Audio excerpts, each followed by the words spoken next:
Hello అండి, అందరికీ welcome back to my channel. ఈరోజు కొబ్బరి ఉండలు ప్రిపరేషన్ చూద్దామండి. ఎక్కువగా మనకి ఇంట్లో కొబ్బరి అనేది ఉన్నప్పుడు వాటిని వేస్ట్ చేయకుండా మనం ఈ రకంగా స్వీట్ చేసి పెట్టుకుంటే చాలా హెల్దీ అండి. ఇందులో ఫైబర్, ఐరన్ ఉండడం వల్ల మనం తిన్నా కానీ ఏం కాదన్నమాట. ఇప్పుడు దీని ప్రిపరేషన్ చూసేద్దాం ఎలా చేయాలో. ఫస్ట్ అయితే దీనికోసం నేను 4 కొబ్బరికాయలు ఉంటాయండి. ఇవి నీట్గా క్లీన్ చేసి పెట్టాలి. ఎందుకంటే నేను దేవుడికి కొట్టిన కొబ్బరికాయలు అవి ఉన్నాయి ఇందులో. సో పసుపు, కుంకుమ, తర్వాత దాని మీద ఉండే ఒక ఫంగస్ లేయర్ లాంటిది అంతటిని క్లీన్ చేసి నీట్గా కాసేపు మనం క్లాత్ పైన ఆరబెట్టుకోవాలండి. నెక్స్ట్ ఈ విధంగా మనం ఎటువంటి వాటర్ యాడ్ చేయకుండా డ్రైగానే ఈ పీసెస్ని మనం గ్రైండ్ చేసుకోవాలి. ఈ రకంగా ఎక్కువ పేస్ట్లా చేయకూడదండి. కొంచెం పల్స్ ఇచ్చుకుంటూ మిక్సీని మనం గ్రైండ్ చేసుకోవాలి. నెక్స్ట్ ఆ వచ్చిన తురుముని ఒక 3 టేబుల్ స్పూన్స్ నెయ్యి యాడ్ చేసి అందులో ఇది ఫ్రై చేసుకోవాలండి మీడియం ఫ్లేమ్లో పెట్టి.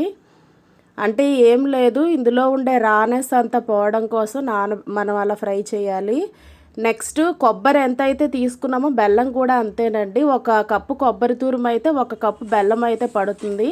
నేనైతే ఒక బౌల్లో హాఫ్కి కొబ్బరి తురుము మీకు చూపించాను కదా, అదే హాఫ్తో నేను బెల్లం అయితే తీసుకున్నాను. నెక్స్ట్ ఈ విధంగా బెల్లం వాటర్లో కరిగించడం కోసం స్టవ్ మీద పెట్టుకున్నానండి. వాటర్ వేసి అలానే వేయించిన కొబ్బరి తురుము అంతా వేరేగా సపరేట్గా తీసేసాను వేరే బౌల్లోకి. ఇప్పుడు అదే కొబ్బరి ఫ్రై చేసిన బౌల్లోనే మనం ఏదైతే బెల్లం వాటర్ రెడీ చేసామో దాన్ని ఇలా స్ట్రెయిన్ చేయాలండి స్ట్రెయినర్తో. దీనివల్ల ఏంటంటే ఇందులో ఉండే గడ్డి, డస్ట్ ఇదంతా సెపరేట్ అయిపోతుంది. అదే కొబ్బరి వేయించిన బౌల్లోనే మనం యాడ్ చేసేయడమే ఈ వాటర్ని. ఇప్పుడు ఇది ఇలా మరుగుతూ ఉన్నప్పుడు మళ్ళీ 1 టేబుల్ స్పూన్ గీ యాడ్ చేయాలండి. టోటల్గా 4 టేబుల్ స్పూన్స్ గీ యాడ్ చేసుకోవాలి. మీరు చూస్తున్నారు కదా, ఇలా ఒక థ్రెడ్ ఫామ్ అయ్యే విధంగా తీగపాకం అనేది రావాలండి. అలా వచ్చిన తర్వాత మనం ఈ ఫ్రై చేసి పెట్టుకున్న కొబ్బరి తురుముని ఇందులో యాడ్ చేసేయటమే.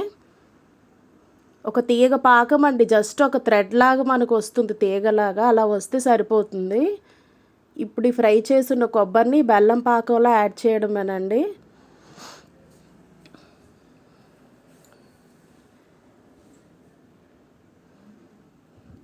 యాడ్ చేసి ఇలా ఫ్లేమ్ అడ్జస్ట్ చేసుకుంటూ మనం దాన్ని కలుపుతూ ఉండాలండి. అడుగు పట్టకుండా చూసుకోవాలి, లేదంటే ఈజీగా మాడిపోతుంది.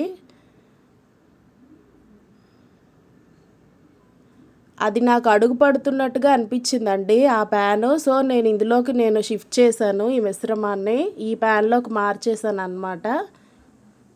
చూస్తారు కదా, ఈ విధంగా అది మొత్తం వాటర్ అంతా వెళ్ళిపోవాలండి. అది ఒక జస్ట్ మనకి ఏంటంటే పాన్ నుంచి వదులుతూ మనకి కనిపించేంత వరకు మనం దాని దగ్గరుండి కలుపుతూ ఉండాలి. సిమ్లోనే పెట్టాలండి, దగ్గరే ఉండాలి, మీడియంలో కూడా పెట్టకూడదు ఫ్లేమ్ని. ఈ విధంగా క్లిప్లో చూపిస్తున్న విధంగా మీరు ఫ్రై చేసుకోవాలండి దాన్ని. చూస్తున్నారు కదా, ప్యాన్ నుంచి సపరేట్ అయిపోతుందండి. ఇలా అయితే మనకు అది ఫ్రై అయినట్టే. అంతేనండి, ఇది ఇంక మనం ఉండలు చుట్టేసుకోవడమే. కంప్లీట్గా ఒక పావు గంట అయితే పడుతుందండి మనం పాకంలో అది వేసిన తర్వాత ఈ ప్రాసెస్ అంతా అయ్యేసరికి. దీన్ని ఏంటంటే కొంచెం వేడి మీద ఉండగానే మనం ఉండలు కట్టేసుకోవాలండి.